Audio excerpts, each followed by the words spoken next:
தேர்தல் யுத்தம் பாதி கட்டத்தை கூட இன்னும் தாண்டலை. இன்னும் போக வேண்டிய தூரம் இந்த தேர்தல் திருவிழாவில் இருக்குது. ஆனால் எல்லாருக்கும் ஒரு கணக்கு இருக்குது, ஒரு நம்பிக்கை இருக்கிறது. காங்கிரஸ் கட்சி முதல் கட்டம் முடிஞ்சது பிறகு இந்த கட்டத்தில் எங்கள் கொடி தான் பிறக்குது அப்படின்னு சொல்ல அமித்ஷா ஒரு கணக்கு சொல்லியிருக்கிறாரு. 100 தாண்டுவோம் இந்த ஃபேஸஸில் நடந்ததில்லை, எங்களுடைய இன்டர்னல் சர்வே தான் சொல்லுது அப்படின்னா அவர் ஒரு கணக்கு சொல்கிறார். இதை தாண்டி தென்னிந்தியா மீது குறிப்பிட்ட ஹோப்ஸை வெளிப்படுத்துகிறார் பிரதமர் நரேந்திர மோடி. நிறைய அவுட்ரீச் செய்தார் தென்னிந்தியாவுக்கு பிரதமர் நரேந்திர மோடி. தமிழகம், கேரளா உள்ளிட்ட தென் மாநிலங்களில் நாங்கள் பெரிய அளவுக்கு இந்த தேர்தலில் வெற்றி பெற போகிறோம், பழைய கணக்குகள் மாறும், பிராந்திய கட்சிகள் மேலேயும் காங்கிரஸ் மேலேயும் நம்பிக்கை இழந்திருக்கிறாங்க தென்னிந்திய மக்கள், ஒரு புது நம்பிக்கை இங்கே பிறந்திருக்கு, பாஜக நீங்கள் யாரும் எதிர்பார்க்காத அளவுக்கு சீட்டுகளை பெறும் என்று பிரதமர் நரேந்திர மோடி தென்னிந்தியாவை குறிப்பிட்டு பேசியிருக்கிறார், சொல்லியிருக்கிறார். அதெல்லாம் மாறாது, தென்னிந்தியாவில் எந்த காலத்திலையும் பிஜேபியால் ஒன்றும் செய்ய முடியாது என்று காங்கிரஸும் பிராந்திய கட்சிகளும் அதற்கு பதிலடி கொடுத்துருக்குறாங்க. 2019 முடிவுகளே தென்னிந்தியாவில் மற்ற பல பகுதிகளில், குறிப்பாக தென்னிந்தியாவில் பாஜகவுக்கு வரும் என்ற கருத்தை அவங்க வெளிப்படுத்துறதை பார்க்குறோம். கை கொடுக்குமா மோடியின் தென் மாநில நம்பிக்கை என்பதுதான் இன்றைய பிரதான கேள்வி. இந்த நிகழ்ச்சியில் நம்முடைய இணையக்கூடிய விருந்தினர்களை வரவேற்போம். நம்முடைய அரங்கத்தில் திரு எம். குமார், திரு காரை செல்வராஜ், திரு சேலம் மணிகண்டன் மற்றும் பாஜகவின் சார்பாக திரு வரதராஜன், அனைவரையும் நிகழ்ச்சிக்கு அன்போடு வரவேற்கிறோம். இன்னும் சற்று நேரத்தில் திராவிட முன்னேற்ற கழகத்தின் சார்பாக தமிழுக்கு அமுதரசனும் இணைய இருக்கிறார். திரு காரை செல்வராஜ், ஏன் கை கொடுக்காது பிரதமர் மோடியுடைய தென் மாநில நம்பிக்கை? அதீத முயற்சிகளை பாஜக எடுத்திருக்கு, இங்கே நிலை மாறும் அப்படின்னு நம்புறாங்க, அதுக்கான சமிக்ஞைகள் தெரியலையே தமிழ்நாட்டிலேயோ கேரளாலேயோ தெலுங்கானால? குறிப்பா தென் மாநிலத்தை பொறுத்தவரை அனைவருக்குமான வளர்ச்சியை ஏற்றுக்கொள்ளுகிற மக்கள், கல்வி அறிவு பெற்ற மக்கள், இரண்டாவது மதவாதத்தையும் சாதிய சிந்தனைகளையும் தேர்தல் நேரத்தில் ஒதுக்கி வைத்துவிட்டு வளர்ச்சியை நோக்கி சிந்திக்கக்கூடிய ஒரு களமாக தென்னிந்தியா இருந்திருக்கிறது. அது ஒரு சில நேரங்களில் மாறுபட்ட ரிசல்ட்டுக்கெல்லாம் வந்திருந்தாலும் பொதுவான பொது சிந்தனையை நான் சொல்கிறேன். அந்த மாதிரி இருக்கிற சூழ்நிலையில் மோடி அவர்கள் கொடுத்திருக்கிற தென்னிந்தியாவினுடைய அவருடைய ஒப்பீனியன் மிக தவறான ஒப்பீனியனாக தான் தேர்தல் ரிசல்ட் வருங்கிறது என்னுடைய பார்வை. பேட்டி பஜாவ், பேட்டி படாவ், நாரி அபிவந்தன், நாரி சக்தி, மகிழா சம்மான், 2 கோடி பேருக்கு வேலை வாய்ப்பு, டீசல் பெட்ரோல் விலை ஏற்றம், 22 சாதாரண சாமானிய அடுப்பங்கரை பொருட்களுடைய விலை ஏற்றம், பணவீக்கம், வளர்ச்சி என்று ஒரு பக்கம் பேசினாலும் அந்த வளர்ச்சி அனைவருக்குமான வளர்ச்சி இல்லாமல் இன்னும் பசி கொடுமையிலே போதிய வருமானம் இல்லாமல் இருக்கிற மக்கள் அதிகமாகி இருக்கிற சூழல், இளைஞர்கள் 30 வயதுக்குள்ள இளைஞர்கள், 15 வயதிலிருந்து 30 வயதுக்குள்ள இளைஞர்களே 12% வேலை வாய்ப்பு இழந்திருக்கிறார்கள் என்பதும், 45 வயதிற்கு மேல் வேலை செய்கிறவங்க 12% உயர்ந்திருக்கிறது என்பதும், 60 வயதுக்கு மேற்பட்டவர்களுடைய வேலை வாய்ப்பு என்பது 6% உயர்ந்திருக்கிறது. எது உயர வேண்டுமோ அது ஏன் உயரவில்லை என்கிற ஒரு மிகப்பெரிய கேள்வி இந்த மண்ணில் விதைத்து கொண்டிருக்கிற சூழ்நிலையில் அது குறித்து எதுவுமே பேசாமல் சிறுபான்மையினர், இஸ்லாமியர்கள் தாலி அறுத்துருவான், சொத்தை வித்துருவான் அப்படின்னு காங்கிரஸ் கட்சியினுடைய தேர்தல் அறிக்கையை மையப்படுத்தியே குறை சொல்லக்கூடிய தென்னிந்தியாவில் ஒரு பார்வை, வட இந்தியாவில் ஒரு பார்வை என்கிற 2 வேறுபட்ட கோணங்களில் இருந்து பயத்தில் அவர்கள் உளறி கொண்டிருக்கிற செய்திகள் தான் இப்பொழுது நாம் பேசப்பட வேண்டிய செய்திகள். இதில் தென்னிந்தியான்னு எடுத்துட்டிங்கன்னா தமிழகம், நான் குறிப்பாக 4 மாவட்டங்களை பற்றி மட்டும் நான் சொல்லிடுறேன். தென்னிந்தியாவை பொறுத்தவரை தமிழகம் மோடி அவர்கள் மீது மிகப்பெரிய கோபம் இருக்கிறது. இங்கே எந்த விதமான ஒரு சிறப்பு திட்டங்களையும் என்ன கொடுத்தீங்கன்னு சொல்லுங்கன்னு 1 மாத காலமாக தமிழக முதல்வரே கேட்டும் கடைசி வரையில் மோடி அதற்கான பதிலை தராமல் ஓடி ஒளிந்து கொண்ட சூழ்நிலை. அதையும் தாண்டி இங்கே பாஜகவுக்கு பிரச்சாரம் வந்த அமித்ஷாவாக இருக்கட்டும், பாஜகவுடைய வட இந்திய தலைவர்கள் கூட அதற்கான பதிலை தராமல் இந்த சாமந்தி பூ அள்ளி ரோட்டில் கொட்டி ரோட்டில் வா காரில் ஏறு அப்படிங்கிற அந்த ரோடு ஷோ பிரச்சாரங்களை, வட இந்தியாவினுடைய அந்த நாகரிக பிரச்சாரங்களை தமிழகத்தில் வந்துவிட்டால் மக்கள் அனைவரும் நம்மளை ஒரு பெரிய ஹீரோ வர்ஷிப் பண்ணிடுவாங்கங்கிற ஒரு நம்பிக்கையை தான் இந்த தேர்தல் களத்திலே அவர்கள் பிரச்சாரமாக பயன்படுத்தினார்களே தவிர வலுவாக செய்த செயல்பாடுகளை, தமிழகத்திலிருந்து எதிர்க்கட்சிகள் வைத்த கேள்விகளுக்கு பதில் சொல்லக்கூடிய இடத்தில் அவர்கள் இல்லாததும், சென்னையும் நெல்லையும் கோரப்பிடியில் வீடு இழந்து, வாசல் இழந்து, பெற்றவனை இழந்து, தாயை இழந்து, குழந்தைகளை இழந்து அலறிய அலறல் துடிப்பு இதெல்லாம் காதல வாங்காதவர் கடைசி நேரத்தில் தேர்தலுக்காக மட்டும் 6 நாட்கள் பிரச்சாரத்துக்கு வர்றேங்கிற கோபம் இங்கே தமிழகத்தில் இருக்கிறது. கட்சிகள் இங்கே பிரிந்து நிற்கிற 4 முனை தேர்தல்களில் 40 தொகுதிகளிலும் திமுக கூட்டணி வெல்வதற்கான சாத்தியக்கூறுகள் இருப்பதாகவே களம் சொல்லுகிறது. மற்ற மாநிலங்கள் தெலுங்கானாவை எடுத்துக்கிட்டீங்கன்னு சொன்னா காங்கிரஸ் கட்சிக்கான ஆதரவும், கேரளா தெலுங்கானால பாஜகவுக்கு பெரிய வெற்றி வாய்ப்பு இருக்குன்னு பல நிபுணர்கள் அதெல்லாம் அவர் கருத்து கணிப்பெல்லாம் இருக்கும். கருத்து என்ன சொல்றாங்க, இந்த முறை லார்ஜஸ்ட் கெயின் வந்து பிஜேபி இருக்காது, வாய்ப்பே பிஆர்எஸ் வலுவிழப்பு வந்து பிஜேபிக்கு பலனளிக்கும். இல்ல, தெலுங்கானாவை பொறுத்தவரை மிகப்பெரிய வெற்றி, கேரளாவையும் தெலுங்கானாவை பொறுத்தவரை மிகப்பெரிய வெற்றியையும், ஆந்திராவில் வந்து ஒரு சொல்லுக்கல்லின் அடையான ஒரு வெற்றியை காங்கிரஸ் பெறும். அங்கே வந்து நிச்சயமாக நாயுடு கூட சேர்ந்திருக்கிறதுனால ஒரு சில பாராளுமன்ற தொகுதிகள் கூட கிடைக்கிறதுக்கு வாய்ப்பு உண்டு. ஆனால் கர்நாடகால இந்த முறை அவங்களுக்கான வாய்ப்பு அதிகம். ஏன்னா சட்டமன்ற தேர்தல் மாதிரி கர்நாடகா நாடாளுமன்ற தேர்தல் வாக்களிக்காது. 19 உதாரணம். ஆமா, அதுக்கு இடையில தான் நீங்க அந்த அவர்கள் கூட்டணி சேர்ந்திருக்கிற JDS கட்சியினுடைய பிரச்சனைகள்லாம் இப்ப வெளியில வந்து ரேவண்ணா கேஸ் சொல்றேன், நான் குறிப்பா மட்டும் சொல்லிடுறேன். அந்த ரேவண்ணா கேஸ் 1000 பெண்கள் 2796 வீடியோ வெளியில் வந்திருக்கிறதாகவும் அதுவே வந்து ஒரு பெரிய பிரச்சனையா இருக்கிறது. அந்த பாராளுமன்ற தேர்தலுக்கு வந்தவர் ஜெர்மனுக்கு ஓடி போயிட்டாரு, ஜெர்மன்ல போய் தலைமறைவா இருக்காரு. இப்ப சிட்ல நீக்கி எல்லாம் கிளியர் பண்ண நீக்கிட்டா போதுமா? 2 கேள்விங்க. டிசம்பர் 21 பிரதமர் அவரோடு நின்று போட்டோ எடுத்து தேவகவுடர்களுக்கு பின்னால நின்று போட்டோ எடுத்து டிசம்பர் மாதம் 21 மோடி அவர்களே ட்வீட் போடுறார். அதற்கு பிறகு அவருடைய தேர்தல் களத்திலே வந்து ஹசன் தொகுதியில் பாராளுமன்ற தொகுதியிலே அவருக்காக வாக்கு கேட்கிறார். ஆனால் டிசம்பர் 8 தேவராஜ் கவுடா அவர்கள் பாரதிய ஜனதா கட்சியினுடைய தலைவர் விஜயேந்திரா அவர்களுக்கு ஒரு கடிதம் எழுதுகிறார். ஏன்னா அவங்க வீட்டில் இருந்த டிரைவர் தான் இந்த பென் டிரைவை கொண்டு போய் அவர்கிட்ட கொடுத்துருக்காங்க. அந்த டிரைவருடைய வாக்குமூலம்லாம் வந்துருச்சு. இப்போ 8 அன்னைக்கே கடிதம் எழுதி இந்த மாதிரி இருக்கு, இவ்வளவு வீடியோ வந்திருக்குது, இவ்வளவு பெண்களை வந்து அவர் கற்பழிச்சிருக்காரு, 68 வயசு வீட்டில் வேலை பார்த்த பெண்ணையும் அவர் விட்டு வைக்கலைங்கிற செய்தி, இதுவே தேர்தல் களத்தில் பிரமாஸ்திரமாக பயன்படுத்தக்கூடிய வாய்ப்புகள் அதிகமாக இருக்கிறது என்று சொன்னதற்கு பிறகு டிசம்பர் 21 ஒரு போட்டோவை போடுறாருன்னா அவர் என்ன ஒரு லீடர்ஷிப் குவாலிட்டி, யாரு கூட வந்து நிற்கிறார், யார் மேல ஒரு குற்றச்சாட்டு, அந்த குற்றச்சாட்டை கூட புறந்தள்ளி விட்டு பெண்களுக்கு எதிராக எது நடந்தாலும் எங்களுக்கு கவலை இல்லை, எங்களுக்கு தேர்தல் தான் முக்கியம் என்று போகிற போக்கு என்பது தேர்தல் களத்தில் நிச்சயமாக வெற்றி. வரதராஜன் பதில் சொல்லுங்க. இவ்வளவு கோளாறுகள் இருக்கே கர்நாடகால, இந்த மாதிரி கோளாறு என்ன மாறிடும், என்ன அது டிராமாட்டிக்கா என்ன மாறும்னு எதிர்பார்க்கறீங்க தென்னிந்தியால?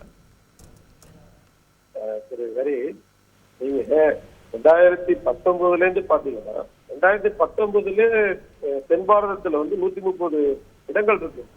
இந்த 130 இடங்களும் பாத்தீங்கன்னா தனிப்பெரும் கட்சின்னு பாத்தீங்கன்னா பாரதிய ஜனதா கட்சி தான். இவர்கள் எல்லாம் பெருசெல்லாம் மாற்றி கொள்ள கூடாது. 2019 தனிப்பெரும் கட்சியாக தென்னிந்தியாவிலும் பாரதிய ஜனதா கட்சி தான். நாங்க என்ன சொல்றோம், அவர் அந்தரிதாஸ் வந்து அவருடைய செயல் வீரர் கூட்டத்துல பேசுற மாதிரி பேசுறோம். அவர் உரிமை நான் குறை சொல்ல விரும்பல. என்ன சார், அவருடைய உரிமை.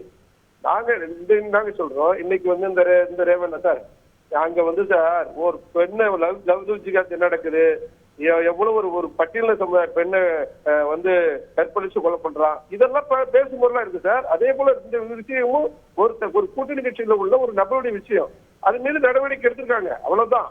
அதனால உங்களுடைய நிர்வாக சீர்கேடு கர்நாடகாவில் ஊழல் மறைச்சிட முடியாது. மக்கள் ரொம்ப தெளிவா இருக்கிறாங்க. எங்களை பொறுத்தளவு 25 இடங்கள் போன தடவை பெற்றோம். எங்களோட சுயேட்சை வந்து சுமலதா மாண்டியாவில் அவங்க தனியார் வெற்றி பெற்றாங்க. இந்த முறை எங்களோட தான் இருக்கிறாங்க. இன்னைக்கு போன தடவை JDS நீங்க பிரதமர் கூட சொல்றாரு, நீங்களும் சொல்றீங்க தென்னிந்தியால lion share single largest party நீங்க தான் அப்படின்னு. அதுல வந்து பெரும் பகுதி கர்நாடகால வந்தது. கர்நாடகால இவ்வளவு பிரச்சனை இருக்கு, இதெல்லாம் இம்பாக்ட் பண்ணாதா? என்னோட பேர் தான் நான் முழுமைப்படுத்த தாராளமா கேளுங்க. எங்களுக்கு எல்லாத்தையும் சொல்லி right will not be speeches. விவாதம்னா நம்ம வந்து இடையில பேசுவோம். கேட்கலாம், அதெல்லாம் தப்பு இல்ல, கேட்கலாம், அதுல ஒண்ணும் இல்ல. நான் என்ன சொல்றேன், இதுல 20 இடங்கள்ல எங்களுக்கு குறைந்ததுன்னா ஒரு இடம் தான் குறையும். மேக்சிமம் 28 வெற்றி பெறுவோம் நாங்க ஒண்ணு. அதனால எங்களுடைய காங்கிரசுடைய இந்த வெறுப்பு, நிர்வாக சீர்கேடு, ஊழல், தேர்தல் கொடுத்த வாக்குறுதிகளை எதையுமே நிறைவேற்றல. அதை DK சிவகுமார் ஒத்துக்கிட்டார். அதனால அங்கே எங்களுக்கு முழுமையா கிடைக்கும்.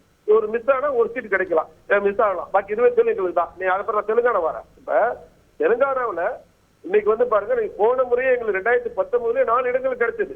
நிஜாமாபாத், அதிலாபாத், இது போன்ற இடங்கள் எல்லாம் செகண்டராபாத் இதெல்லாம் பாத்தீங்கன்னு சொன்னா எங்களுக்கு வந்து கரீம் நகர் 4 இடங்கள் கிடைச்சது. இந்த முறை சார் எழுதி வைத்துக் கொள்ளுங்க சார், போன தடவை எங்களோட ஓட் ஷேர் 10.5, இந்த 39% எங்களுடைய நாங்க வாக்குகள் பெறுவோம். நாங்க கிட்டத்தட்ட 10 இடங்கள் வெற்றி பெறுவோம் தெலுங்கானாவில். இது வந்து அவருடைய நம்பிக்கையா இருக்கலாம், இது எங்களுடைய நம்பிக்கை. அதனால தெலுங்கானாலையும் இது அதிகக்கூடும். அதே போல யதார்த்தத்தை வந்து இப்ப ஆந்திரா வாரணி ஆந்திரால பாத்தீங்கன்னா நாங்க வந்து 6 இடங்கள்ல போட்டிருக்கோம். கூட்டணி கட்சி டிடிபி எங்களோட இருக்கு, ஜனசேனா இருக்கு எங்களோட எப்படி பார்த்தாலும் நாங்கள் வந்து ஒரு 17 இடங்கள் வெற்றி பெறும் நான் நம்புறோம். இருந்தாலும் இந்த வெற்றியில 1-2 குறைந்தாலும் கூட பாக்கி காங்கிரஸ் ஜெக்மோகன் தான் இருக்கிறார். அவரும் தேர்தலுக்கு எங்களை ஆதரிப்பார். ஏன்னா அந்த நிலையங்கள் ஏற்படாது. ஆனா அவர் காங்கிரஸ் விரோத போக்கை கடைபிடிக்கவர், அவர் காங்கிரஸால் பாதிக்கப்பட்டவர். காங்கிரஸ் நிச்சயமாக அந்த இடமும் ஒரு இடத்துக்கு கூட காங்கிரஸுக்கான வாய்ப்பு கிடையாது. அப்ப எங்களுடைய பலம் கூடிதான் இருக்குது. கேரளாவில் வந்து பாத்தீங்கன்னா அது சொல்லிடுறேன், கேரளாவில் நாங்க கணிசமான எண்ணிக்கை நாங்க துவக்குவோம் நான் சொல்றோம். அது வந்து அது எத்தனை இடங்கள் வேணாலும் இருக்கலாம். ஆனா காங்கிரஸ் போன முறை கிடைச்ச அந்த 19 UDF கிடைச்சது கிடைக்காது. அதுல வந்து கம்யூனிஸ்டுக்கு சில தொகுதிகள் போகும், அதே போல எங்களுக்கு சில தொகுதிகள் கிடைக்கும். அதனால காங்கிரஸ் அதே மாதிரி தமிழ்நாட்டிலையும் பாத்தீங்கன்னா நிச்சயமாக நாங்க ஒரு சைசபிள் நம்பர்கள் கிடைக்கும். எல்லா இடங்களிலுமே எங்களுடைய ஓட் ஷேர் வந்து பாத்தீங்கன்னா அதிகரிக்கும் என்பதுதான் எங்களுடைய பாரத பிரதமர் சொல்லியிருக்கிறார். நிச்சயமாக தமிழ்நாட்டு தென் பாரதத்தில் நரேந்திர மோடியுடைய வெல்ஃபேர் ஸ்கீம்ஸா இருக்கலாம், எல்லா விதமான திட்டங்கள் அவருடைய தொலைநோக்கு பார்வை எல்லாமே என்டாஸ் பண்ணியிருக்காங்க. இது இந்த இடம் மட்டும்தான், இந்த இடத்துலயே நாங்க வந்து ஒரு உச்சக்கட்ட உயரத்தை வெற்றி அடைகிறோம்னு சொன்னா நீங்கள் பாக்கி எந்த இடத்துலயும் 100 விழுக்காடு வெற்றி நாங்க வந்து 8 என்பது உறுதி. இதுதான் நாங்க இந்த இடத்துல பதிவு பண்ண நான் விரும்புறேன். எதிர்கட்சிகளுடைய விவரங்கள் பொறுத்திருந்து பாருங்கள். ஜூன் 4 பத்தி பாதிக்கும். ஆனா அதெல்லாம் முக்கியமான செய்தி. நீங்க வெற்றி பெறுகிற தொகுதிகளை பற்றி எல்லாம் குறிப்பா பேச ஆரம்பிச்ச நீங்க ஒரு மிகப்பெரிய ஒரு குற்றச்சாட்டை வைத்திருக்கேன்னு ஒரு பிரதமர் மீது நீங்க என்ன இந்த பெண்களுக்கு அது நடக்கலையா அது நடக்கல இது நடக்கலையான்னு கடந்து போக கூடாது. ஒரு பிரதமர் 8ஆம் தேதி அன்னைக்கு உங்க பிஜேபி கட்சியினுடைய தலைவர் கடிதம் கொடுக்கிறாரு உங்க பாஜகவினுடைய மாநில தலைவருக்கு. அந்த கடிதம் பிரதமருக்கு போனதற்கு பிறகு அவர் இருக்கக்கூடிய ஃப்ரேம்ல யாரும் நிக்கணும்னு முடிவு பண்ணக்கூடியது. யார் வேணா போய் நிக்க முடியாது. பிரதமர் அலுவலகம் என்ன பண்றாங்க, தேர்தல் படி யாரு போய் பிரதமரை சந்திச்சாலும் அவருடைய பேக்ரவுண்ட் தெரியாம அவருடைய பின்புலம் பின்னணி தெரியாம பிரதமர் பக்கத்துல போய் நிக்க முடியாது. இன்றைக்கு தமிழக முதலமைச்சர் பக்கத்துல போய் நிக்கணும்னாலும் அந்த புரோட்டோகால் படி அனுமதி இல்லாமல் நிற்க முடியாது. ஒரு உங்க பாஜக தலைவரே கடிதம் கொடுத்ததற்கு பிறகு 21ஆம் தேதி உங்க பிரதமர் ட்வீட் போடுறார், ஒரு ட்வீட் போடுறார். அந்த ட்வீட்ல அந்த போட்டோவை இணைக்கிறார். அப்ப என்ன நினைக்கிறாரு, அது எது நடந்தாலும் நடக்கட்டும். ஆடியோ வீடியோ புகழ் இங்க தமிழ்நாட்டுல பார்த்திருக்கோம். இல்ல பதிலுக்கு ஜாஃபர் சாதிக் கேட்பாங்க. இல்ல அதாவது ஜாஃபர் சாதிக்கே கேட்கட்டுங்க. அந்த குற்றச்சாட்டு அவர் மீது வைக்கட்டும். அந்த குற்றச்சாட்டை அவர் திமுகவுக்கு ஆதரவா இருந்தவர் குற்றச்சாட்டு வைக்கட்டும். நான் அதெல்லாம் மறுக்க இல்ல. யார் மீது எந்த இயக்கத்தின் மீது ஒரு குற்றச்சாட்டு வைத்தாலும் அதை நிரூபிக்க வேண்டியது அந்த இயக்கத்தினுடைய கடமை. நான் அதை ஏற்றுக்கொள்கிறேன். ஆனால் ஒரு பிரதமர் ஒரு 276 வீடியோ நான் முடிச்சிடுறேன்.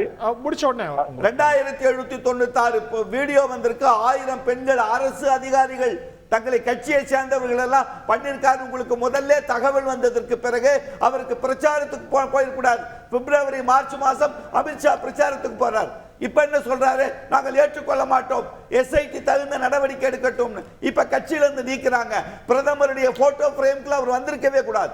இப்ப பிரதமர் என்ன அட்மினிஸ்ட்ரேஷன் பண்றாரு, அப்ப அவர் தெரிஞ்சு செய்யறாரா தெரியாம செய்யறாரா? கட்சி தலைவர்கள் எல்லாம் பிரதமருக்கு அந்த செய்திகள் மறைக்கிறாங்களா? யாருடைய குற்றம்? அதை சொல்லுங்க. இந்த கேள்வியை வந்து கர்நாடக பெண்கள் வந்து கேட்க மாட்டாங்களா? மனசுல அவங்களுக்கு ஆழமா எழாத திரு காரை செல்வராஜ் எழுப்பக்கூடிய கேள்வி. ஒரு விஷயம் சார், அதுதான் நிச்சயமாக நாங்கள் அவரை என்டோஸ் பண்ணதானே முக்கியம். நீங்க முன்னாடியே இருக்கலாம். இன்னைக்கு இந்த வீடியோலாம் இன்னைக்குதான் வெளிவருது.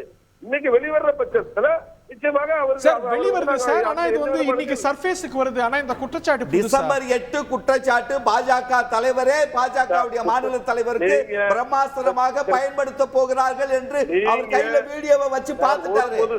அந்த பான் வீடியோ பூரா தேவராஜ் கூட பார்த்துட்டாரு. நாங்க வந்து யாரையும் பேசிட்டே இருந்தீங்கன்னா பதில் சொல்ல முடியாது. நீங்களே பேசிட்டே தான் இருக்கணும்.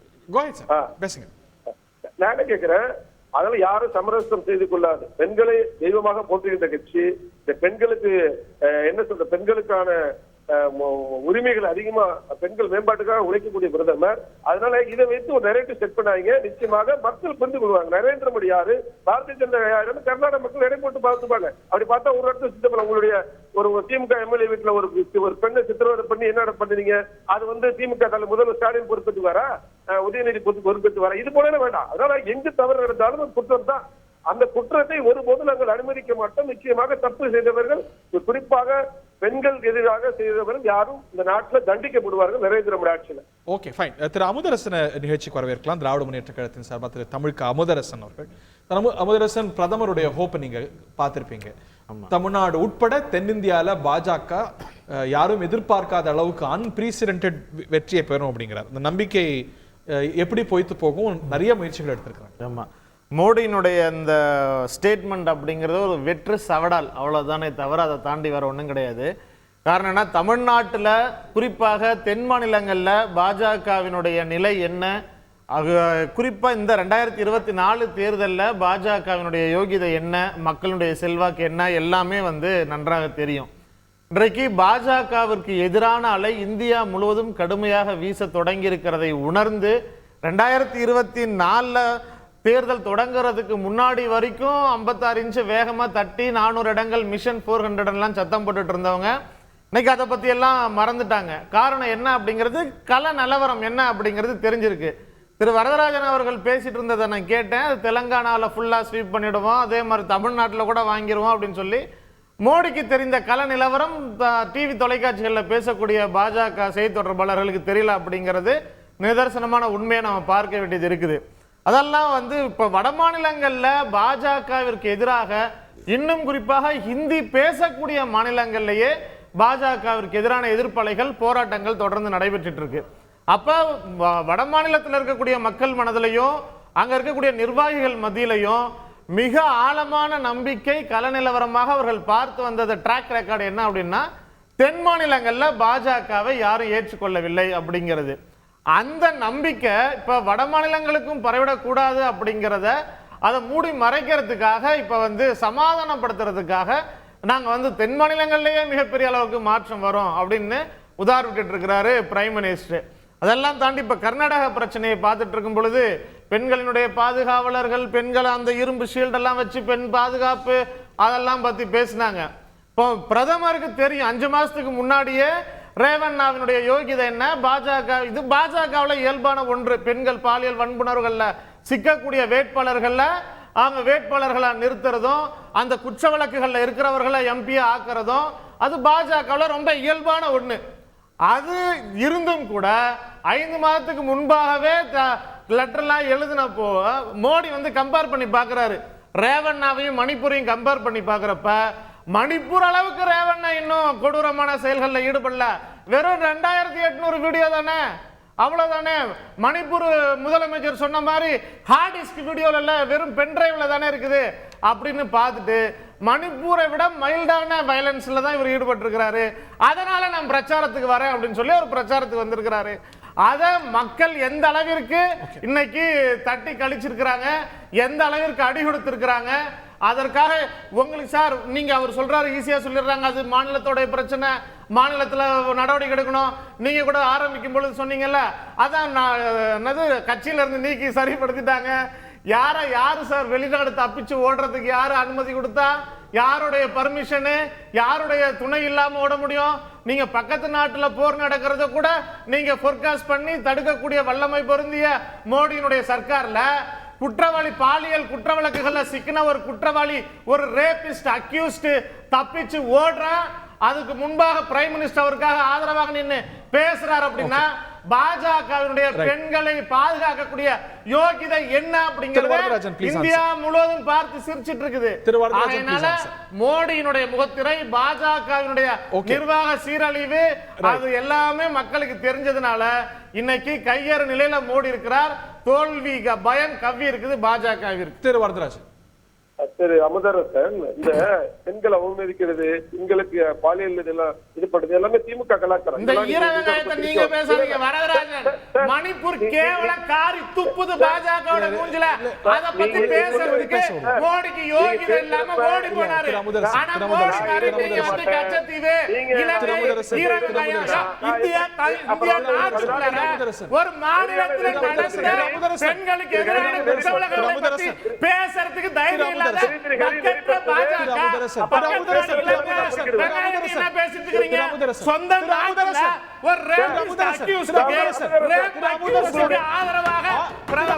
பிரச்சாரம் பண்ணக்கூடிய மோடியை பத்தி அதை கேட்க அத பேசுறது யோகியலையே பாஜகவுக்கு தைரியம் இருக்கா? பாஜகவுக்கு தைரியம் இருக்கா? நியாயமா சொல்ல சொல்லுங்க. இது நியாயமா? நீங்க அவங்க மேல நியாயமான கருத்தா இருந்தா நியாயமா பதில் சொல்லலாம். இல்ல சார், திருமுதரசன் நியாயம். திருமுதரசன் சும்மா என்ன சார் சர்வாதிகார போக்கு எடுத்துறீங்க?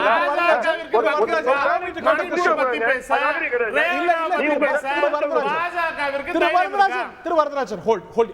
திரு அமுதரசன் நீங்க கடுமையான வெளிப்படுத்தணும். Wait a minute. கடுமையான விமர்சனங்கள் டைவர்ட் பண்ண கூடாது. இல்ல சார் 100 வருஷத்துக்கு முன்னாடி 50 வருஷத்துக்கு முன்னாடி ராமாயண மகாபாரத இதிகாசத்தெல்லாம் நோண்டி எடுத்தா நானும் பேசுவேன். 20 செகண்ட்ஸ் பேசுவேன். கடுமையான விமர்சனங்களை வச்சீங்க. அவர் குறுக்கிடல. உங்களுக்கு உரிமை இருக்கு.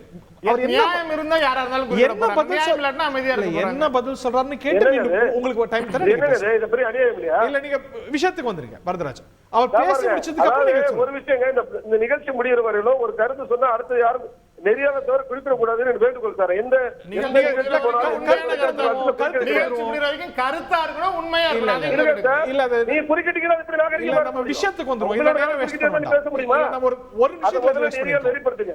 வேண்டுகோள் அதுதான். நான் அதை நெறிப்படுத்தி உங்களுக்கு டைம் கொடுக்குறேன். நீங்க விஷயத்துக்கு வந்துருங்க. கருத்து சொல்லுங்க. இப்ப கர்நாடகா சொல்றேன் சார். அதே போல நீங்க நாங்க எப்படி இதை நாங்க கண்டிக்கிறோம், மிகப்பெரிய அளவு தண்டனை வேண்டும் நாங்க சொல்றோம். அதே போல ஒரு கல்லூரி மாணவி லவ் ஜிகாத் மூலமா ஒரு மாணவன் பூந்து கொலை செய்யறான். நீ அந்த பெண்ணோட தாயா சொல்றாங்க, பொது மன்னிப்பு சொல்றாங்க. நீ கண்டிச்சீங்களா?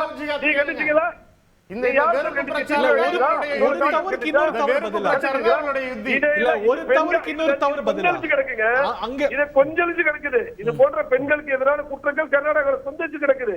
இதை மக்கள் விரும்பல. அதனால எந்த பெண்களுக்கு யார் செய்தாலும் தண்டனை கொடுக்கணும், தண்டிக்கப்பட வேண்டும் நினைக்கிறேன். இதுல அரசியல் பண்றதுக்கு பார்க்காதீங்க. இதுல நீங்க எழுதும் கண்டனம் தெரிவிச்சிருக்கீங்க, ஏத்துக்கிறேன். அதனால ஒரு விஷயம், அதே போல ஒரு விஷயம் திரு அமுதரசன் எப்பயுமே என்ன சொல்றேன், ஒரு பேனலிஸ்ட் பேசுறப்ப ஒரு பேனலிஸ்ட் இருங்க. மணிப்பூர் விஷயத்துல 2 விஷயம் சார். மணிப்பூர் என்பது ஒரு நீதிமன்றம் தீர்ப்பு வந்த பிறகு அது ஒரு சமுதாயத்தை ஒரு இடஒதுக்கீடுல கோர்ட்டு சொல்லுது, நீங்க வந்து அதை சேர்த்துப்பீங்க அப்படின்னு சொல்லுது. அதை மத்திய அரசுக்கு பரிந்துரை பண்ணுங்கன்னு சொல்லுது. அவ்வளவுதான். அது எந்த முடிவு எடுக்கல. அது எதிர்பார்க்கப்பட்ட கலவரம். ஆனா நிச்சயமாக அதுல யாரெல்லாம் பிரதமரே தெளிவா சொல்லிவிட்டார், அது யாரெல்லாம் அதுல வந்து அப்பட்டமாக அதுல வந்து பெண்கள் பாதிக்கப்பட்டார்களோ அவருக்கு நிச்சயமா தண்டனை உண்டு சொல்லியிருக்கிறார் சார். அதை நீங்க அது தண்டனை தான் கொடுக்க முடியும். நிச்சயமாக எதிர்காலம் நடக்காம பார்த்துக் கொள்ள முடியும். என்ன நடவடிக்கை எடுத்திருக்கு ஒன்றிய அரசு வரைக்கும்? எங்க கிட்ட ஹார்ட் டிஸ்க் சொன்ன முதலமைச்சருக்கு எதிராக என்ன நடவடிக்கை எடுத்திருக்காங்க? இன்னைக்கு வரைக்கும் கலவரம் நடந்துட்டு இருக்குது. என்ன நடவடிக்கை எடுத்திருக்குது மோடி அரசு? ஓகே, அந்த விமர்சனங்கள் நீங்க அடுத்த ரவுண்ட்ல விரிவா பதில் சொல்லுங்க. திரு சேலம் மணிகண்டன், நீங்க வந்து அதிமுகவும் 2014 மோடியா லேடியான்னு கேட்ட இயக்கம் இன்னைக்கு வந்து தென்னிந்தியால வலிமையா கால் பதிப்போம் அப்படிங்கிறாரு. அதுல வந்து என்ன பொருள் வருது அப்படின்னா, உங்க ஸ்பேஸ் எல்லாம் எடுத்துப்பாங்களோ, சீட் வாங்குறாங்களோ இல்ல உங்க பர்சன்டேஜ் எடுத்துப்பாங்களோ அப்படிங்கிற இன்டர்பிரேஷன்லாம் வருது. உங்களுடைய பார்வை திரு மணிகண்டன். தந்தி டிவி நேயர்களுக்கு வணக்கம். ஹரி, அதுக்கு முன்னாடி இப்போ 2 பேனலும் அதை என் நண்பர் குறிப்பாக காரை செல்வராஜ் அவர்கள் பார்த்தீங்கன்னா தூரத்துலேருந்து பார்க்குறப்ப நம்ம அண்ணன் சீமான் மாதிரியே இருப்பார். தமிழ்நாட்டில் வாக்குப்பதிவு முடிஞ்சு ஏறத்தால ரொம்ப நாள் ஆகிப்போச்சு. ஆனால் வாக்குப்பதிவு எப்போ பேசுகிற தேர்தல் பிரச்சாரம் மாதிரி நிறையா பேசினார். மத்திய அரசுனால இவ்வளோலாம் பாதிக்கப்பட்டதுன்னு ஒரு பெரிய லிஸ்ட்டு போட்டார். உள்ளபடியே ஏற்றுக்கொள்கிறேன். அதே மாதிரி இந்த 3 வருட திராவக மாடல் ஆட்சியினால் வீட்டு வரி, சரி வார்த்தையில் கவனமா இருக்கு, வீட்டு வரியை ஏத்துனது, எல்லா வரியும் ஏற்றி மக்கள் வயிற்றுல பால் ஊத்துனது, அதையும் சேர்த்து சொல்லியிருந்தாருன்னா ரொம்ப சிறப்பாக இருந்திருக்கும். மத்திய பாஜக 10 வருட ஆட்சியில் வந்து தமிழனோட சட்டை கிழிஞ்சு போச்சு அப்படின்னா 3 வருட திராவிட மாடல் ஆட்சியில் பார்த்தீங்கன்னா குடல் கிழிஞ்சி தொங்குது அப்படிங்கிறது சேர்த்து சொல்லுவார் அப்படின்னு எதிர்பார்த்தேன். இந்த பாலியல் குற்றச்சாட்டை பற்றி சொன்னாங்க. அதாவது கூட்டணி கட்சியை சேர்ந்த ரேவண்ணா வந்து பிரதமரோடு இருந்தார். அது அறிவுறுக்கத்தக்கது, கண்டிக்கத்தக்கது, அதில் எனக்கு மாற்று கருத்தே இல்லை. கூட்டணியை சேர்ந்த ஒருத்தரை பக்கத்தில் நிறுத்தியிருந்தார். ஆனால் 2021 தேர்தலில் பார்த்தீங்கன்னா ஒரு திமுகவுடைய முன்னணி தலைவர் மீது இதே பாலியல் குற்றச்சாட்டு வந்தப்ப அதிக ஓட்டு வாங்கி அவர் ஜெயிச்சு இன்னைக்கு அமைச்சரவையில் அவர் அமைச்சராக இருக்கிறார். NT திவாரின்னு ஒரு பெரிய காங்கிரஸ் தலைவர் இருந்தார். 78 வயசுல அவர் மேல இதே மாதிரி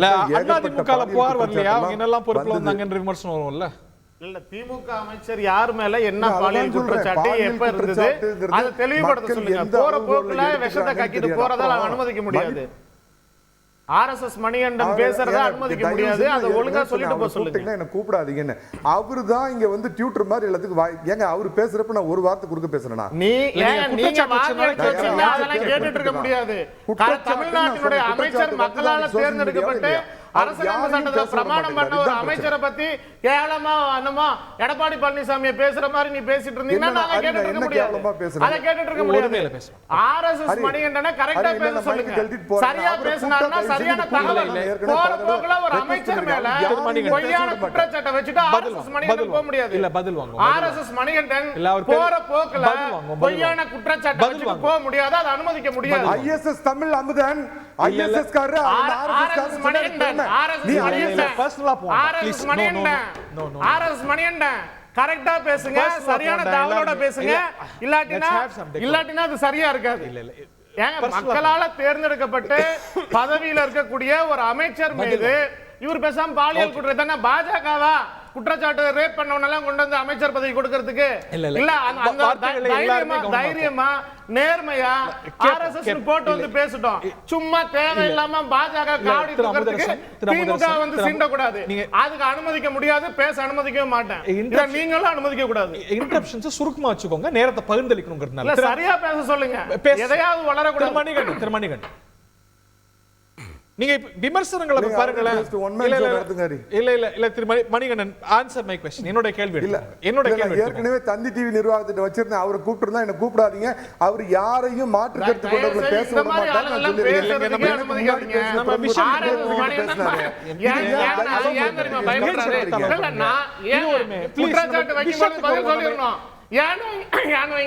வழக்கறிஞர் அதிமுக போர்வையில வந்து இவர் நம்ம குமார் சார் பேச வேண்டிய கருத்துக்கள் அதை விட ரொம்ப ராஜாவை மிஞ்ச ராஜ விசுவாசியா RSS விசுவாசமா அடிவரடி எல்லாரும் பேசிட்டு இருப்பாரு. அத நம்ம முகத்திரை கிளிக்கிறோம். எனக்கு எல்லாரும் வந்து சூடா நீங்களும் கெஸ்ட் இவரும் கெஸ்ட் எல்லாரும் கெஸ்ட் எல்லாரும் பேசுங்க. ஆனா சரியான கருத்தா உண்மையான கருத்தா பேசணும். அத மத்தவங்க கூட நீங்க கேக்குறதுக்கு இல்ல திரு அமுதரசன்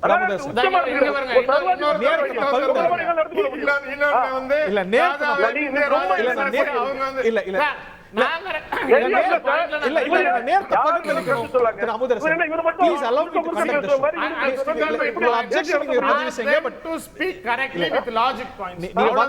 யாரையுமே நீங்க பேச விடல. உங்க அப்ஜெக்ஷனை பதிவு செய்யுங்க.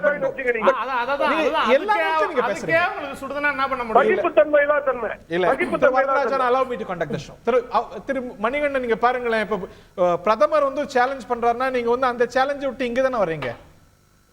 நீங்க அந்த சேலஞ்ச் ஏத்துக்கிறீங்களோ? நீங்க ஒரு வரி நல்லா ஏத்துக்கிறேன் ஆனா அப்படின்னு சொல்லிட்டு திமுக காங்கிரஸ் இந்த பக்கம் வரீங்களே என்ன? அதுக்கு முன்னாடி பேசின கருத்துக்களுக்கு வந்து அண்ணா ஹரி நான் ஒண்ணு சொல்லுவேன். அதிமுகவை பொறுத்த வரைக்கும் மோடியும் வேண்டாம், கார்கே டாடியும் வேண்டாங்கிற நிலைப்பாடு தெளிவு. அதுக்கு முன்னாடி பேசுற சில விஷயங்கள்ல நான் ஒரு அரசியல் பார்வையாளர், நான் அதிமுகவில் உறுப்பினர் கிடையாது, நான் அதிமுகவில் எது நான் பொறுப்புல இல்ல, அரசியல் பார்வையாளர்ங்கிற அடிப்படையில் சில விஷயத்தை சொல்றேன். மணிப்பூரை பத்தி ரொம்ப கவலைப்பட்டாங்க, ஏற்கத்தக்கது, கண்டிக்கத்தக்கது, அதில் எனக்கு மாற்று கருத்தே இல்லை. அப்படியே வெஸ்ட் பெங்காலுக்கு வாங்க, சந்தோஷ் காலியில் என்ன ஆச்சு? அங்க எத்தனை தாழ்த்தப்பட்ட பிற்படுத்தப்பட்ட பெண்கள் வந்து கூட்டு பலாத்காரம் பண்ணப்பட்டாங்க ஒரு நபரால. அதை பத்தி இது வரைக்கும் இந்த டாட் கூட்டணி டவுட் கூட்டணி யாராவது பேசினாங்களா? மணிப்பூரை பத்தி மட்டுமே பேசுறீங்க. சந்தோஷ் காலி வெஸ்ட் பெங்கால்ல நடந்ததா? உங்க இந்தியா கூட்டணியில் இருக்கிற மம்தா பிவி கோச்சுக்குவாங்கன்னு அதை பத்தி எதுவுமே பேசுற இந்த ஒற்றை கண்ணை மறைச்சிக்கிட்டு பேசுற இந்த நிலைப்பாடத்தான் நான் சொல்றேன். அதுக்காக தான் சொல்ல வந்தேங்க. ரெண்டாவது பாத்தீங்கன்னா நான் ஏற்கனவே சொன்ன மாதிரி 10 ஆண்டு மோடியினுடைய ஃபெயிலியரும் அதிமுகவிற்கு சாதகம், 3 ஆண்டு திமுகவுடைய ஃபெயிலியரும் சாதகம். இதுல என்ன அப்படின்னு கேட்டீங்கன்னா இந்த ஒரு 10 ஆண்டுகளுக்கு முன்னாடியில் அதாவது சட்டம் கொண்டு வந்தாங்கன்னா இந்த சட்டம் எல்லாவற்றுக்கும் எல்லா மாநிலங்களுக்கும் பொருந்தும், ஜம்மு காஷ்மீர் நீங்களாக அப்படின்னு கொண்டு வருவாங்க. அந்த மாதிரி மோடி வேணா டெல்லிக்கு ராஜாவா இருக்கலாம், தமிழ்நாட்டில் வாய்ப்பு இல்லை ராஜா, தமிழ்நாட்டில் நிச்சயமா வாய்ப்பே கிடையாது. என்னைக்கு இங்க அரசியல் தெரியாத ஒரு லேர்ன்மேன், ஒரு அரசியலுக்கு சம்பந்தமே இல்லாத ஒரு காக்கி பேண்ட் போட்டவரை கொண்டு திடீர் இன்ஸ்டன்ட் தலைவராக்கி தமிழ்நாட்டில் ஒரு நல்லா போயிட்டு இருந்த கூட்டணியை முறிச்சு அவர் பாட்டுக்கு தனக்கு ஏதோ பெரிய பலம் இருக்குதுன்னு சோசியல் மீடியாவை நம்பி இறங்கி அதிமுக கூட்டணியை முறிச்சிட்டு நீங்க வெளியே போனதுனால நீங்க தமிழ்நாட்டில் எந்த ஒரு வெற்றியும் பெற முடியாது அப்படிங்கிறது தான் என்னுடைய முதல் ஒரு வார்த்தை மட்டும் சொல்றேன். ஓரளவுக்கு சார் அவரே பேசினார் சார், முழுக்க எனக்கு கொஞ்சம் சொல்லுங்க சார். ஓரளவுக்கு தமிழகத்தில் அவங்க வாக்கு சதவீதம் வேணா கூடலாம். இந்த பிரெஞ்சு எலிமெண்ட் சீமான் ஒருத்தர் இருக்காரு, அவரு இடத்துக்கு தள்ளி அந்த இடத்துக்கு வேணா வரலாமா ஒழிய நிச்சயமா முதலிடத்தில் இருக்கக்கூடிய அதிமுக திமுகவிற்கு அவர் மாற்றே கிடையாது. 3வது இடத்திற்கு வரும் அளவுக்கு சில வாக்குகளை பெறலாம். அந்த வாக்குகளும் பிரதமர் மோடி அவர்கள் ஒரு காலத்துல ராஜீவ்காந்தி எப்படி திருப்பி தமிழ்நாட்டுக்கு 14 முறை வந்தாரோ அந்த மாதிரி மோடி வந்ததுனால அவருக்கு விழுந்த சில ஓட்டுகள்னால அவங்க வாக்கு வங்கி கூடும் தான் என்னுடைய முதல் கட்ட பார்வை. ஓகே, திரு வரதராஜன், காரை செல்வராஜ், ரொம்ப சுருக்கமா 20 செகண்ட்ஸ் பிறகு இடைவெளிக்கு பிறகு எல்லாரும் விரிவா பேசலாம்.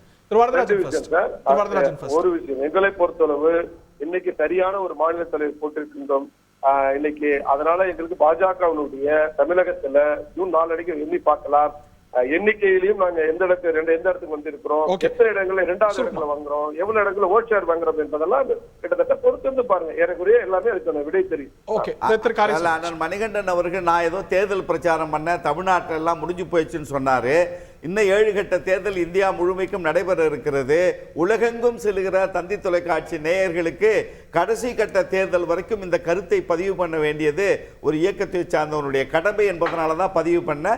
உலகெங்கும் என்னுடைய செய்திகள் போயிருக்கும், உங்களுக்கும் கிடைத்ததில் மிக்க நன்றி. கை கூடுமா பிரதமருடைய தென்னிந்திய நம்பிக்கை?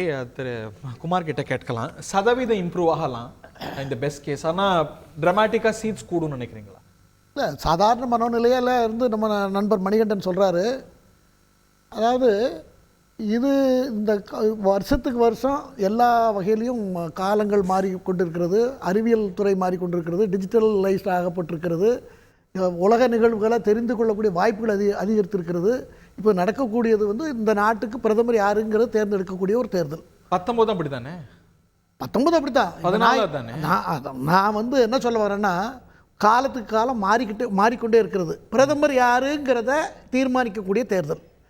நரேந்திர மோடி அவர்களுக்கு இந்தியா மட்டுமல்ல, உள்நாட்டில் தவிர வெளிநாட்டுகள்லையும் உச்சக்கட்ட செல்வாக்கில் இருக்கக்கூடிய ஒரு உலக அங்கீகாரம் கிடைத்த ஒரு தலைவராக அவரை முன்னிறுத்தப்பட்டிருக்கு பாஜக மூலமாக. ஆனால் எதிரணியினருக்கு இந்த I.N.D.I.A கூட்டணி இருக்க, அதற்கு யார் பிரதமர் என்பதில் பெரிய சிக்கல் இன்னைய வரைக்கும் இருக்கிறது. அதை சொன்னால் கூட அது டெர்மினேட் ஆகிடும். அந்த அளவில் தான் அது இருக்கிறது. கேரளாவில் நீங்கள் எடுத்துக்கிட்டிங்கன்னா வயநாடுக்கு வந்தால் ராகுல் காந்தி வர வேண்டாம்னு சொன்னார் பினராயி விஜயன். வெஸ்ட் பெங்காலில் மம்தா பானர்ஜியும் நேர எதிர்ப்பு கோஷம். ஆக இன்னைக்கு நீங்கள் பார்த்தீங்கன்னா இந்தூர்லேயும் சூரத்துலேயும் 2 வேட்பாளர்களே பாஜக மாறியாச்சு, காங்கிரஸோட வேட்பாளர்கள். சரி, தென்னிந்தியா இல்லை வரேன், நான் உடனே சொல்லிடுறேன். இப்போ நண்பர் செல்வராஜ் அவர்கள் முதல்ல பேச உடனே சொன்னார், ஒரு வேலையும் ஒன்றுமே பண்ணலை தமிழ்நாட்டுக்கு. அவர் மட்டும் இல்லை, அவங்களுடைய முதலமைச்சர் கூட அப்படி தான் சொல்லிக்கிட்டு பிரச்சாரத்தில் சொன்னார்கள், ஒன்றுமே பண்ணலை அவர், அதனால தான் எஸ்கேப் போயிட்டார், ஓடி போயிட்டாருங்கிற மாதிரி சொன்னார். அதாவது இதை நீங்கள் திரும்ப நான் பல இடத்துல சொன்னாலும் கூட திரும்ப அவங்களாம் சொல்லலைங்கிறதுனால இவருக்கு தெரியலன்னு தெரியல. நேஷனல் ஹைவே சாலைக்கு மட்டும் 45,000 கோடி தமிழ்நாடு, மெட்ரோ ரயில் சேவைக்கு 37,000 கோடி, மற்ற ரயில்வே திட்டத்திற்கு 43,000 கோடி, வந்தே பாரத் ரயில் 4 ரயில் தமிழ்நாட்டுக்கு மட்டும், மின்துறையில் 100 கோடி தமிழகத்தில் முதலீடு, இராணுவ தளவாட உற்பத்திக்கு 1000 கோடி, 11 மருத்துவக் கல்லூரிகள் தமிழ்நாட்டிற்கு கிடைத்துள்ளது. ஏழை எளிய மக்களுக்கான கிசான் சமான் திட்டப்படி வருடம் 6,000 ரூபாய் 46,46,000 பேருக்கு கொடுக்கப்பட்டிருக்கிறது. ஜல்ஜீவன் மிஷன் திட்டம் மூலம் குழாய் வழி குடிநீர் வழங்கலால் 86 லட்சம் மக்கள் பலனடைந்துள்ளனர். மருத்துவ காப்பீடு மூலம் 1,86,00,000 பேர் இப்படி பெரிய list 11 கோடி 62 லட்சம் மக்களுக்கு இந்தியா பூரா கழிப்பிட வசதி. ரைட் 1 கோடி இல்ல நீங்க சொல்லி ஆகணும். இல்ல ஒண்ணுமே சொல்லல போல இருக்குங்கிற மாதிரி ஒரு பிக்சரை கிரியேட் பண்றாங்க. அதனால எனக்கு சொல்ல வேண்டிய சூழ்நிலை வருது.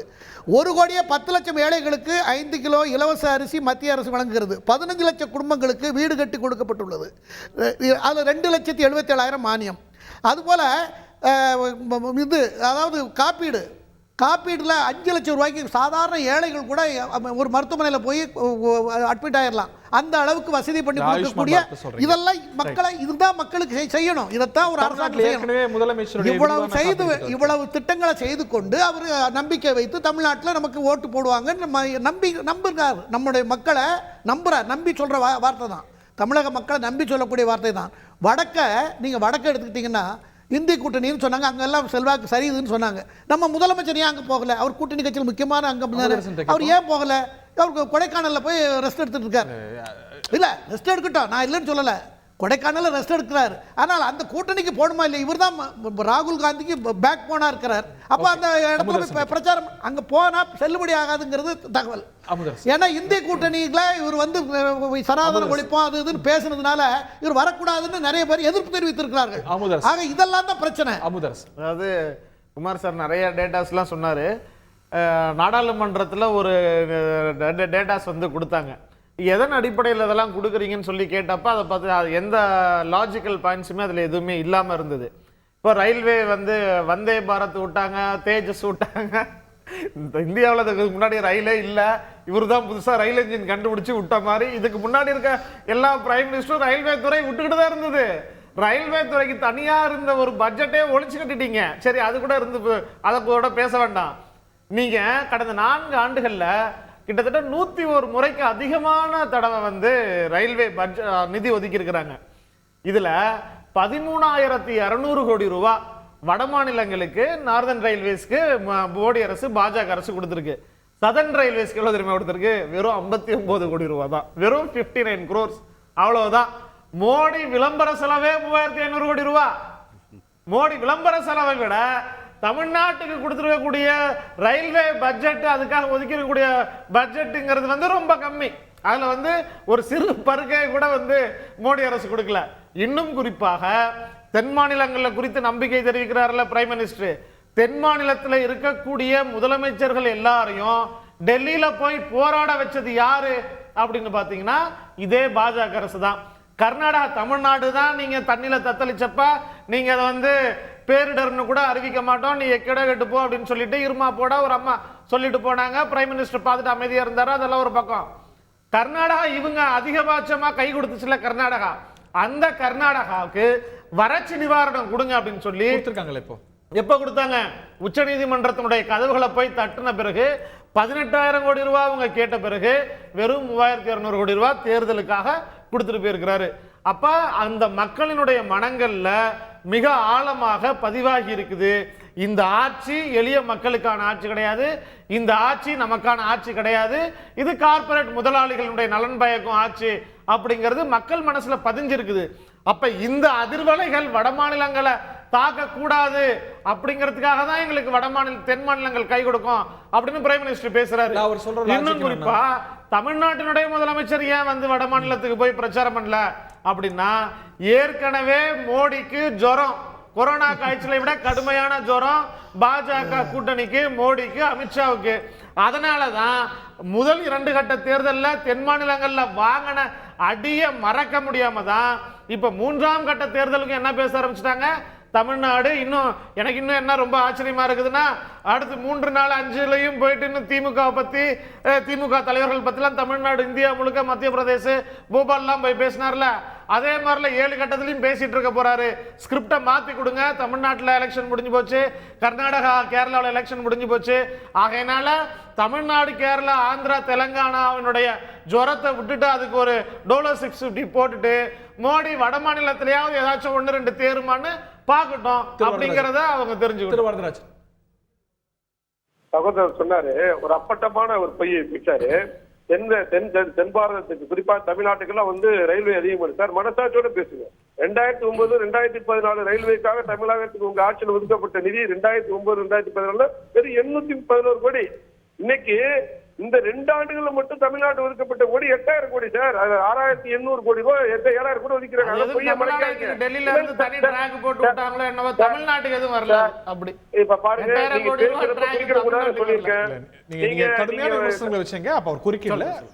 குறிக்கிறதுனா என்னது அது கேக்குறேன் சார். அதே போல சார் மின்மயமாக்கல் கடந்த ஆட்சியை விட நாங்க 10 மடங்கு அதிகப்படுத்திருக்கிறோம். ஒரு வழி தடமா இருந்தது இருவழி தடமாக 600 கிலோமீட்டர் மேல ஆக்கியிருக்கிறோம். அதெல்லாம் மறைக்காதீங்க. இன்னைக்கு சொல்ற தேசிய நெடுஞ்சாலை 4 மடங்கு இன்னைக்கு தமிழ்நாட்டு உங்க ஆட்சியை விட நடந்த UP ஆட்சியோட 4 மடங்கு அதிகப்படுத்திருக்கிறோம். அந்த சகோதரர் நிறைய விஷயங்கள் பட்டியலிட்டார். அது முக்கியமான விஷயத்தை சொல்ல மறந்துட்டார். டிஃபென்ஸ் கேரியர் சார், இன்னைக்கு கிட்டத்தட்ட 10,000 பேர் வேலை பெயர் வாங்கக்கூடிய 2 இடம் தான் அந்த டிஃபென்ஸ் கேரியர். ஒன்று UP, இன்னொன்று தமிழ்நாட்டுல கொடுத்திருக்கோம். ஆக வேலை வாய்ப்புகள், அதனால நிறைய விஷயங்கள் நான் இன்னும் அடிக்கொண்டே போட்டிருக்கேன். அது சரியாக ஏற்கனவே பேச சகோதரர் சொல்லிட்டாருனால இதுல இன்னொரு விஷயம் சொல்றாரு சார். ஜுரம் சார் யாருக்கு சார்? யாருக்கு ஜுரம் சார்? பொறுத்து பாருங்க சார். நீங்க நான் என்ன சொல்றேன், நீங்க உங்க கூட்டணிக்கு யாராவது உங்களை அழைக்கிறாங்களா? உங்களை யாராவது அழைத்தாங்களா? திரு ஸ்டாலின் ஏன் அழைக்க மாட்டாங்க? நிச்சயமாக சார் சனாதனத்தை பத்தி மத்திய பிரதேச ராஜஸ்தான் சத்தீஸ்கர்ல நீங்க வரக்கூடாதுன்னு சொன்னார் கமல்நாத். உண்மையாக சனாதனத்தை திமுக பேசுறதுனால எங்களுக்கு வெற்றி உயர்த்த அதிகப்படுத்தி நாங்க சொல்லுவோம். காங்கிரஸ் மாநில தலைவர் சொன்னாரு நாங்க இன்வைட் பண்ணிருக்கிறோம் அப்படின்னு. அது அவங்களோட ஸ்ட்ராட்டஜி இல்ல. ஒரு போலே இப்போ யார் சார்? காங்கிரஸ் மாநில தலைவர் சொன்னாரு, செல்வபிரந்தகை சொன்னாரு. தமிழக முதல்வர் வருவார் என்று சொன்னார். நிச்சயமாக அவர் செல்ல வேண்டும். எங்களுடைய வெற்றியுடைய எண்ணிக்கை இன்னும் அதிகமாக வேண்டும் என்பது எங்களுடைய விருப்பம் சார். இதான் ஒண்ணு, இதுதான் எங்களுடைய விருப்பம். நீங்க நினைக்கிற மாதிரி இங்க நடக்காது. வரக்கூடிய வெற்றிகள் இல்ல, நீங்க 1-2 தொகுதிகளை நீங்க உங்களுடைய கூட்டணிகள் பெறுவது அதே பெரிய ஆச்சரியம் தான். நீங்க இனிமேல் வரக்கூடிய நடக்கக்கூடிய அந்த அத்தனை மாநில தேர்தலும் எங்களுடைய 95% எங்களுடைய வெற்றியை உறுதி செய்யும் நம்பிக்கையோட காலை சொல்றாச்சு. அதாவது வட மாநிலங்களிலே இன்றைக்கு எதிர்பார்த்த வெற்றியை அடைய முடியாமல் தோல்வி பயத்துல தான் மோடி அவர்கள் வகுப்புவாத வன்முறை கருத்துக்களை விதைச்சிக்கிட்டு இருக்காரு. தங்கள் நாட்டினுடைய குடிமக்கள் என்கிற அந்த சிறுபான்மையினர் மீது ஒரு வன்முறையை ஏவக்கூடிய பேச்சுக்களை இன்றைக்கு வரைக்கும் அவர்தான் பிரதமர் பேசி இருப்பது என்பது உலக அரங்கிலே ரொம்ப வெட்கி தலைகுனிய வேண்டிய ஒரு இடத்திற்கு இந்தியாவை அவமானப்படுத்தக்கூடிய சூழ்நிலைக்கு அவர் தள்ளி இருப்பதற்கு காரணம் என்ன தெரியுமா? இந்த கொரோனா நேரத்தில் அவர் கோவிஷீல்டு எடுத்திருப்பார்னு நினைக்கிறோம். ஏன்னா அவர் 100 கோடி ரூபாய் கொடுத்துருக்குறான் பிஜேபி கட்சிக்கு. அந்த கோவிஷீல்டு ரிப்போர்ட் வந்துருச்சு, அந்த கம்பெனிக்காரனை ஒத்துக்கிட்டா ரத்தத்தை உறைய வைக்கக்கூடிய தன்மை இருக்கு, அதுக்கு பிறகு ஹார்ட் அட்டாக் அதிகமாக வருவதற்கான வாய்ப்புகள் இருக்குன்னு இன்னைக்கு டிக்ளரேஷன் வந்தாச்சு. அவர் 3 முறை எடுத்தது கோவிஷீல்டு எடுத்திருக்கலாம். ஒருவேளை அந்த ரத்த கொதிப்பு கோவாக்சின் ஆமா Covaxin Covishield prime minister Covaxin அது உள்நாட்டு வேக்சின் ஆமா அந்த கோவிஷீல்டுக்கு வந்து இந்த பக்க விளைவு இருக்குன்னு அந்த சமயத்துல பக்க விளைவு இல்லாத வேக்சின் எது? இந்த அளவுக்கு மரணங்கள் ஏற்படுவதற்கு இது இன்னொரு உத்தியா இருக்குதுன்னு சொல்லிருக்காங்க. அந்த சமயத்திலே பேசப்பட்டது எந்த வேக்சினுக்குமே பக்க விளைவுகள் இல்லாதது இல்ல, ஆனா அதிகமான மரணங்களை ஏற்படுவதற்கு தூண்டுதலா இருக்குது. சரி, அடுத்து நான் வந்துடுறேன். ஒரு நம்ம அண்ணன் வழக்கறிஞர் மணிகண்டன் என் பாசத்திற்குரிய சகோதரர் வந்து சந்தேஷ் காலியை பத்தி சொன்னாரு. அவர் வழக்கறிஞர், அவர் அது கூட சேர்த்து நான் நடந்த நிகழ்ச்சிகளையும் சொல்லியிருக்கணும். சந்தேஷ் காலியில் நடந்தது மிகப்பெரிய குற்றம் தான். அதுக்கு டிஎம்சி கட்சியை சார்ந்த அந்த லோக்கல் தலைவரே ஈடுபட்டது என்பது அந்த மக்கள் போராட்டத்திற்கு பிறகு அவர் கைது செய்யப்பட்டிருக்கிறார். அந்த சந்தேஷ் காலி நிகழ்ச்சி நடந்ததற்கு பிறகு ரேகா சர்மா யாருக்குன்னா national chairperson of national commission for women chairperson Rekha Sharma is recommended president rule in West Bengal. சந்தேஷ் காலிக்காக ஒரு மகளிர் ஆணையத்தினுடைய தலைவர் வந்து வெற்றிகரமாக பேசி பிரசிடென்ட் ரூலை போடுங்க. சந்தேஷ் காலியில பெண்களுக்கு எதிரான குற்றம் சொன்னாங்களே, மணிப்பூர்ல நடந்ததற்கு ரேகா சர்மாவை ஏன் நீங்க போகலன்னு கேட்டதுக்கு என்ன பதில் சொன்னாங்க? பிரதமர் இப்ப பாஜக பதில் சொல்லணும், அதை நீங்க மறந்துடக்கூடாது. அங்க கலவரம் அதிகமாக இருக்கிறது, அந்த கலவரம் நடக்கிற நேரத்தில் நான் எப்படி போக முடியும்னு 4 அறைக்குள்ள ஏசி அறைக்குள்ள உட்கார்ந்துகிட்டு இருந்த ஒரு மகளிர் ஆணையத்தினுடைய தலைவர் சந்தேஷ் காலிக்கு பிரசிடென்ட் ரூல் வேணும்னு கேட்பாரா? பில்கிஸ் பானு வழக்கில் 11 பேர் கொலை பண்ணவன், 4 பெண்களை கற்பழிப்பு பண்ணவர்களுக்கு வெளியில் அனுப்பிச்சு உச்ச நீதிமன்றம் தட்டி இருக்க, மாலை போட்டு ஸ்வீட் போட்டு மரியாதை கொடுத்து வந்த இந்த பாஜக தான் பெண்களுக்கு பாதுகாப்பான இயக்கமா? மல்யுத்த வீராங்கனைகள் ஒரு நாள் போராட்டத்தையே நிறுத்தியிருக்கணும். ஒரு நாள் போராட்டத்தையே மத்திய அரசு நிறுத்தியிருக்கணும். சுப்ரீத் இரானி பேசினாங்களா? ரேகா சர்மா பேசினாங்களா? அவங்கள போராட விட்டு அவங்களுக்கு கொடுத்த பத்மபூஷன் பதக்கத்தெல்லாம் தூக்கி ரோட்ல எரிஞ்சதற்கு பிறகுதான் உங்க பாஜகவோட எம்பி வந்து அவர் ஓரமா அமிச்சிங்க, அந்த பொறுப்புல இருந்து தூக்குனீங்க. எப்ப தூக்குனீங்க? அந்த பெண்களை ரோட்ல போராட விட்டுருக்கலாமா? ஏன் போராட விடல? மணிப்பூர் அரசாங்கத்தை கலைத்திருக்க வேண்டாமா? பிரசிடென்ட் ரூல் கொண்டு வந்திருக்க வேண்டாமா? அந்த பெண்களை வந்து நிர்வாணப்படுத்தி நடத்தி கொண்டு போனதுக்கு மகளிர் ஆணையம் என்ன பேச்சு? என்ன பேசினார்? என்ன டபுள் ஸ்டாண்டர்ட்? பெண்களுக்கு பாதுகாப்பு இல்லாத இடம். பாஜக காரங்களுக்கு ஓய்வு கிடைத்தால் ஆடியோ வீடியோ ஸ்பெஷல். அதுதான் கர்நாடகாவில் நடந்து. திரு வரதராஜன், மிகப்பெரிய அபத்தங்க. பெண்களை இதுக்கு மேல இவ்வளவு அவமானப்படுத்துறது யாரும் ஏற்றுக்கொள்ள முடியாது. நீதிமன்றம் சொல்லியிருக்கு, உச்ச நீதிமன்றம் இன்னைக்கு, அதாவது உச்ச நீதிமன்றம் சொல்லியிருக்குது, ஒரு மாநில அரசாங்கம் இந்த சந்தோஷ்காலி விவகாரத்துல பெண்கள் இவ்வளவு அளவுக்கு பட்டியல சமுதாய பெண்களா இருக்கலாம், மற்ற பெண்கள் பாதிக்கப்பட்ட போது ஒரு மாநில அரசாங்கம் குற்றவாளிக்கு ஆதரவா ஏன் இவ்வளவு வக்காலத்து வாங்குறீங்கன்னு உச்ச நீதிமன்றம் கேக்குதுங்க. அதை விட்டு காரை செல்வராஜ் சார், மணிப்பூருக்கு வாங்க, மணிப்பூர்ல பேசாதீங்க. காங்கிரஸ் கலாச்சாரம் சார், காங்கிரஸ் கலாச்சாரம்.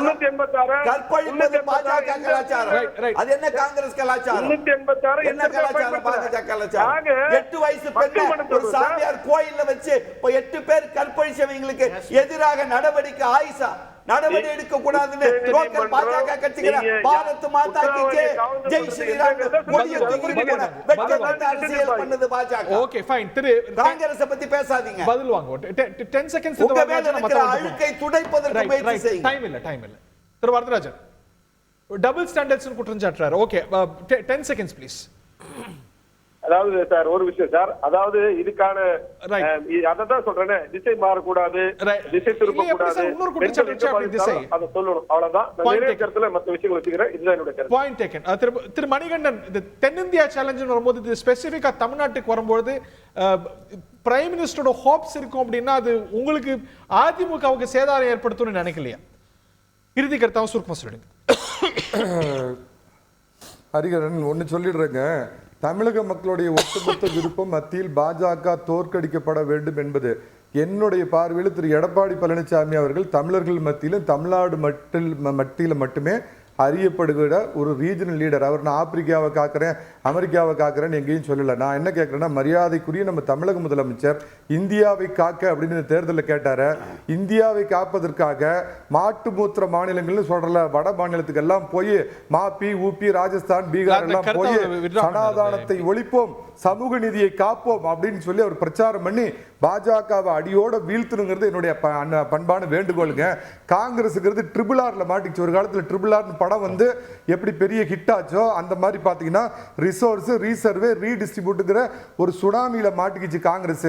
ஒன்னு இறுதியா சொல்லிடுறேங்க, தமிழகத்தில் தாமரை மலராது, குக்கர் மக்கராவது உறுதி, ஜாக் ஃப்ரூட் ஜாம் ஃப்ரூட் ஆவது உறுதி, 40லும் இலை துளிர்ப்பது உறுதி.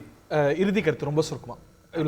அடிக்கிற வேலைக்கு இருக்கிற மரம் எல்லாம் காஞ்சிட்டு இருக்குது, இலை வேற துளிர்க்குதுங்கிறாரு. சரி, இன்னொன்னு என்னன்னா சுருக்கமா, வட மாநிலத்தில் இருக்கக்கூடிய தலைவர்கள் எல்லாம் இன்றைக்கு திமுகவிற்கும் திமுகவினுடைய தலைவர்களுக்கும் நன்றி தெரிவித்து சமூக வலைதளங்கள்ல அது வீடியோ வெளியில வந்துட்டு இருக்கு. தேர்தல் காலத்துல பிரச்சாரத்துல பேசக்கூடியவர்கள், அங்க வட மாநிலங்கள்ல பாஜகவை எதிர்த்து போராடக்கூடியவர்கள், தமிழ்நாடு அரசு செயல்படுவது போல இங்க இருக்கக்கூடிய மாநில அரசுகளும் அமைப்புகளும் ஏன் செயல்படல அப்படின்னு கேக்குறாங்க.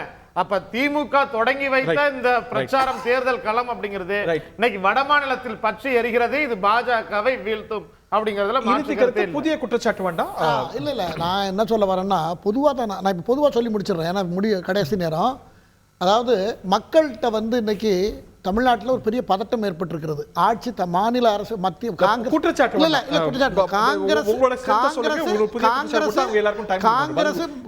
காங்கிரஸ் தன்னுடைய நிலைப்பாட்டை மாற்றி முதல்ல இருந்தே சரியா செய்யாததுனால காங்கிரஸ் மேல அதிருப்தி ஆகி தான் மாநில கட்சிகள் உருவானது. இப்போ அந்த மாநில கட்சிகளுக்கு மேல மக்களுக்கு நிறைய அதிருப்தி, குறிப்பா தமிழ்நாட்டில் அதிருப்தி.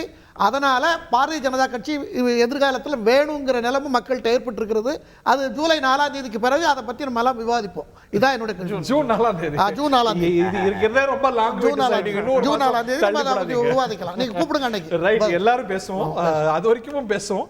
நிகழ்ச்சியில் பங்கொண்ட விருந்தர்கள், பார்த்த நேயர்களுக்கு நன்றி, வணக்கம்.